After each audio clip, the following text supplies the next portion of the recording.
Concerns have been raised about plans to create a zone in North London which would allow Orthodox Jews to carry out activities on the Sabbath, such as pushing a buggy or a wheelchair. Known as an Eruv, supporters say it will give Jewish people in Camden more freedom while observing their faith. But critics say the boundaries would be unsightly and could divide the local community. Let's join Aisha Baksh, who's got more details for us. Aisha.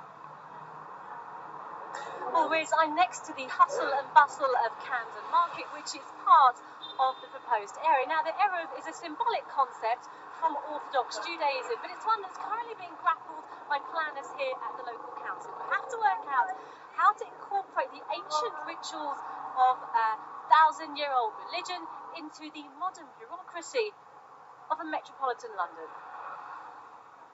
But where you can't use a so-called natural boundary.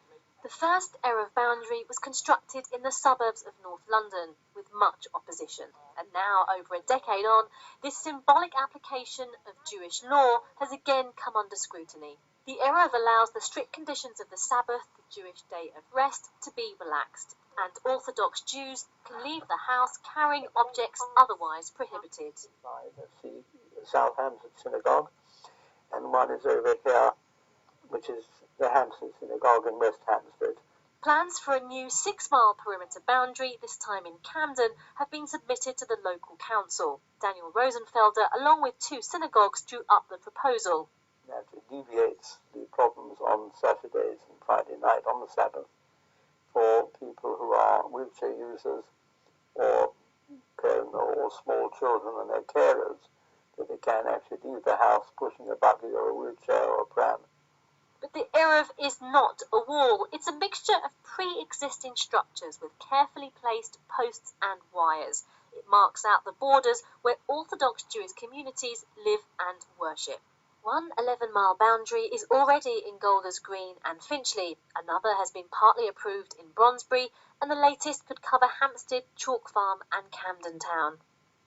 Some locals have already lodged their objections to the plan, saying that it's not in keeping with the look of their area or the feel of a multicultural London. I guess if it respects the religion, then go for it, and the rest, everyone else will have to be respectful of that. The religious concept is symbiotic with other ideas of space, then it's acceptable. No, I personally wouldn't have a problem with that. I mean, it would just be something different to look at, to be honest. Yeah, why not? Why is it so important to maintain those traditional observances, do you think? They feel they're carrying on a tradition of several thousand years, and probably they don't want to be the one to break it.